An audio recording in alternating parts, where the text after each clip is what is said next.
Kufr means disbelief, rejection and denial of Islam after it has been properly presented and explained. Islamic scholars usually refer to verse 136 of Surah An-Nisa for the definition of Kufr, where it says, "Man yakfur billahi wa malaikatihi wa kutubihi wa rusulihi wal yawm al-akhir." Anyone who denies Allah, His angels, His books, His apostles, and the Day of Judgment. There are literally hundreds of verses about Kufr in the Qur'an that make it abundantly clear that not believing is a terrible crime that will be punished by eternal and excruciating torture. These are just a few. Those who reject faith in the signs of Allah will suffer the severest penalty, and Allah is exalted in might, Lord of retribution. Those who reject the book and the revelations with which we sent our messengers, soon shall they know, when the yokes shall be round their necks and the chains, they shall be dragged along in the boiling fetid fluid, then in the fire they shall be burned. But why is disbelief such a terrible crime? What exactly has the disbeliever done to warrant such an appalling punishment? Belief is not something we have complete control over, and one cannot simply choose to believe something that one finds unbelievable. For example, we cannot choose to believe that grass is made of chocolate, nor can we believe that dolphins live in trees. There are other issues that are not so clear-cut, where we have less evidence, for example.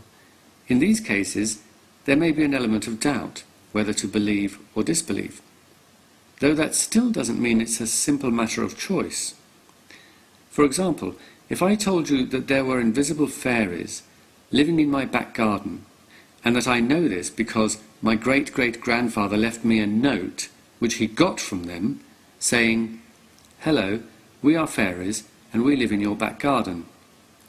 Some might argue that there is an element of doubt here, since there is no conclusive evidence that fairies don't exist, and there are actually people who believe in them. But in such a case, we don't simply choose what to believe. Each of us weighs up the evidence as we see it. We compare the arguments we've heard and filter this through our cultural references or emotional responses that are peculiar to us as a person. We then either believe or disbelieve based on that. Whether it turns out that fairies do exist, it would be totally unreasonable to torture anyone who reached the wrong conclusion. At worst, they would be guilty of nothing more than mistaken or faulty reasoning. In other words, belief and disbelief has nothing to do with being an evil or bad person, and no one in their right mind would say that people with faulty reasoning deserve to be punished. Some equate disbelief with being ungrateful, but Christians, Hindus and deists of all types would argue that they are very grateful to God. Atheists too would argue that they are grateful, though they direct their gratitude towards the person they perceive as responsible, rather than a God they don't believe exists. So these people are not guilty of ingratitude. But perhaps the most ridiculous explanation is that Kufr means people who know Islam is true but hide it. Kufr comes from a root meaning to cover up and hide, so they argue it implies a willful and malicious intent. People who know Islam is true but intentionally hide the truth. If this were true, then they must be insane. No person of sound mind would knowingly choose to be tortured in the most agonizing way for all eternity. So if this really is the case, then Allah will be torturing mad people.